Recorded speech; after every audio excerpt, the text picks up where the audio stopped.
చంద్రబాబు నాయుడు గారి హౌస్ ఇప్పుడు మీరు మంత్రి సత్యనారాయణకి సంబంధించినటువంటి ప్రతి విజువల్ మీడియాకి వచ్చింది కదా. అవును సార్.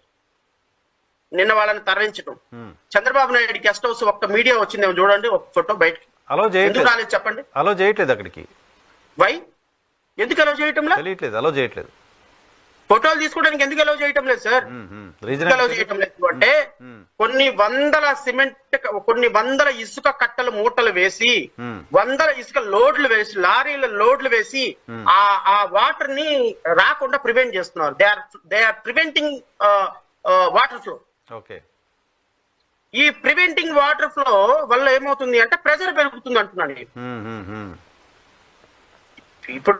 ఇప్పుడు అక్రమ కట్టడమా సక్రమ కట్టడమా నాకు అనవసరం అండి. కృష్ణా నది కరకట్ట మీద మీరు అక్రమ కట్టడం, అది ఖాళీ చేయాల్సిందే, డిమాలిష్ చేయాల్సిందే. It's my primary appeal.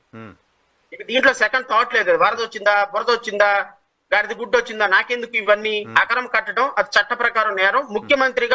ఒక ముఖ్యమంత్రిగా మిగతా వాళ్ళందరికీ రోల్ మోడల్ గా ఉండాల్సిన మీరే అక్రమ కట్టడంలో ఉంటే రేపొద్దున ప్రతివాడు ముఖ్యమంత్రి అక్రమ కట్టడంలో ఉంటున్నాడు, ముఖ్యమంత్రి కొడుకే అక్రమ కట్టడంలో ఉంటున్నాడు, నన్ను ఎవరు పీకేదని మంత్రి సత్యనారాయణ రాజు అనుకుంటున్నాడు, మిగతా వాళ్ళు అనుకుంటున్నారు అంటా నేను. అవును.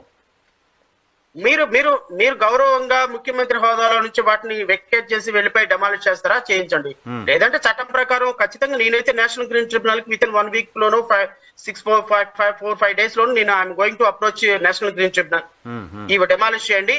ఇప్పుడు నేను ఇంతకు ముందు ఒక 1 వీక్ బ్యాక్ చెప్పాను మీకు నేను, సార్ ఇది జరిగితే రేపొద్దున ఎలా ప్రమాదం జరగబోతుంది అని. దట్ ఇస్ వాట్ ఎగ్జాక్ట్లీ జరిగింది. అదే 1 వీక్ ముందు మనం ఏం మాట్లాడుకున్నాం అది కళ్ళకు కట్టినట్టు కనపడుతోంది. మీరు అన్నట్టుగా ఇంకొక రోజు కనుక వర్షం పడి ఉంటే ప్రమాదాన్ని మనం ఊహించలేం.